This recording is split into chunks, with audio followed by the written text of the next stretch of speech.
Yes, and in 2008, I discovered the secret to happiness, and that's why I'm here. But before I discovered it, I was actually depressed. I felt incredibly like life was a treadmill, blah about life. Like there was no point that we were going to get married, have a couple of kids, buy a house, and grow old and then die. And it sounds a bit dramatic because I am, but that is how I felt. And I was struggling to enjoy my life in any way. And I had 2 healthy kids, a lovely partner, but it just did not feel anything for my life. And so it was concerning me because I wasn't being a great mom or a great partner, and I wanted to be those things. So I went and I found a nun. I'd heard about this lady who was helping people with some counseling and kind of spiritual direction sort of stuff. And I'm not Catholic, but I wanted a whole new perspective. And she certainly gave me that. And I sat down with her and I was kind of suggesting why I might be so unhappy. And she listened patiently, and then she said to me, "No, I think the secret to happiness is reflection and gratitude." And at that time, I was like, that's a bit underwhelming. What does that mean in my life? And yes, I'm very grateful for my healthy kids. I know in my head that these are all good things that I have, and I should be grateful. But what about this feeling? I don't feel anything for it. And so she helped me, and she said, "Hailey, I want you to do a 10-day project and just take 10 minutes every day, reflect through the day, really think through your conversations, you had breakfast, what did you do after that, and then see if there's anything there that pops out to you that you're grateful for. Not what you should, but what you feel." And so I took her advice and I did it, and it sparked something amazing within me because I started to see things I wouldn't otherwise have seen. And they weren't the things you'd think. And that 10-day project was amazing, but I knew I needed more of that. I needed a lot more of that. And so, being a photographer, I decided I was going to do a photo a day for a whole year of something I was grateful for every single day. And I bought enough Polaroid film to do a year-long project. And this is kind of what it started to look like.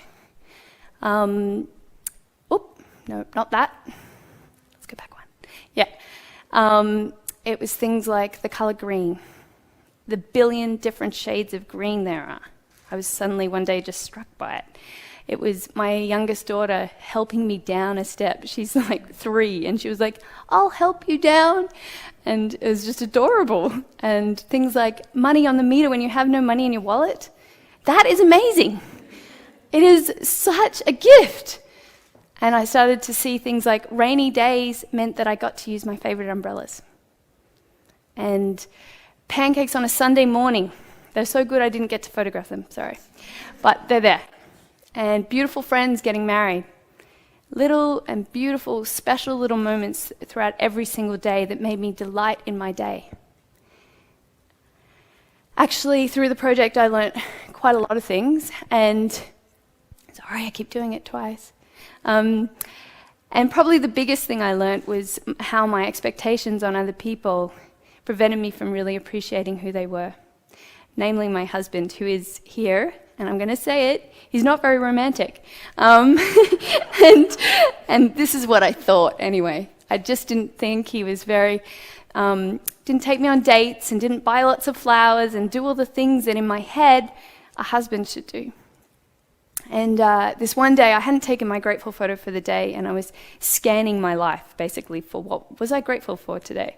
And I was looking around the room, and then I saw my husband serving dinner. And in the corner of my eye, I watched as he put the biggest piece of pie on my plate. The best piece of pie on my plate. And I was like, whoa, I wouldn't have seen it if I hadn't been looking. And he was doing that every day, actually. He was putting me forward first. But I wasn't seeing it because I wasn't looking. And it completely changed my view of how I see people particularly him. And through the project, he just continued to do beautiful things, not even thinking about it. Every day we would drive somewhere, he would always hold my hand as we drove. He would sing our daughters to sleep with a ukulele. And if I rang complaining one day at work while he was at work, "Our house is too hot, we have no air conditioning," he would arrive with ice cream.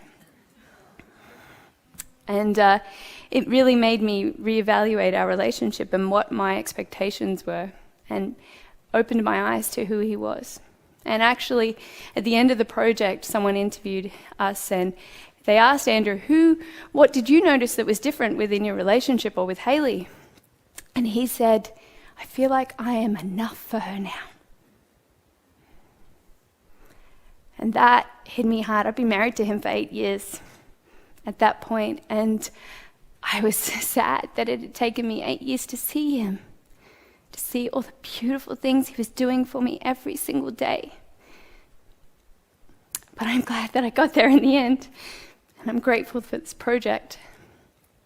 The other thing I noticed was nature, and it was so unexpected, but nature just spoke to me so much. The color red that would shine just so differently if the sun was on it. The way my daughter would put beautiful little flowers in my handbag. Or mint. The smell of mint is amazing. It's beautiful. Or the way weeds would dance when you drove past your car. The wind would blow them. Or dandelions, which I like dandelions all over my backyard. I think they're beautiful. And all these little things started to make me feel so like I was blessed. I am so lucky to be here to see these little gifts. A beetle flew onto my daughter's shirt one day in a car park. You can see she's absolutely thrilled about that. But I was amazed. She had this beetle and it was like a piece of jewelry. It was amazing. And it stayed there long enough for me to take a photo, and she's like, get it up. And I'm like, stay still. Anyway. Another thing I learned was about parenting. I had really felt like this was the boringest job I'd ever had. And it was long, and there were lots of food and lots of nappies and things that were boring, like dishes. And people would always say, "What have you been up to today?" I'm like, "Don't ask me."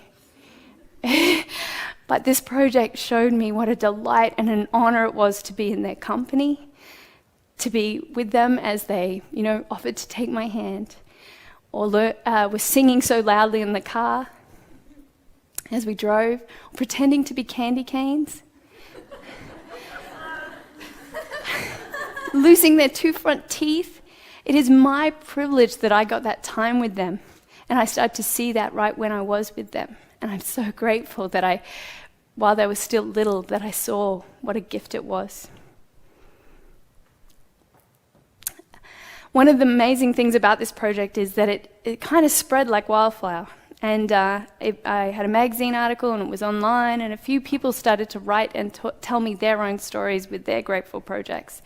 And it's been a complete honor to have that. And this particular person is Amy Gill, and she and I have become good friends, but she wrote to me an email one day, not long after she had given birth to twin daughters, and one of them, 24 days later, died of a heart complication. And I would like to read you a piece of her letter to me. And Amy knows that I'm reading this. "The next few days were hard.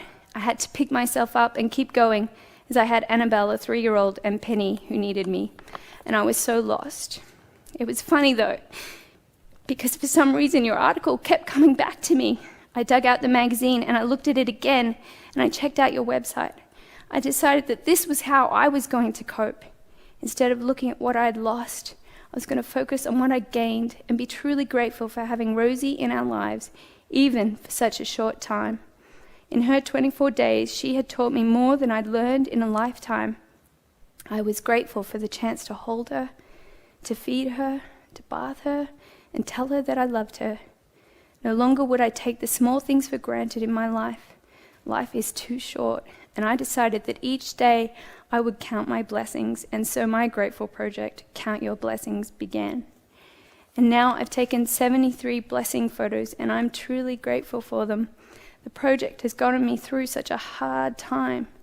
Yes, I still have my moments of sadness, but I have so many more moments of joy. I've chosen to be happy, and this week I've been looking back at my album and reflecting on where I've come from. And I want to thank you, Hailey, for being an inspiration. For you, I am truly grateful. Amy. And I cannot tell you what an honor it is to be part of someone's story in that way. And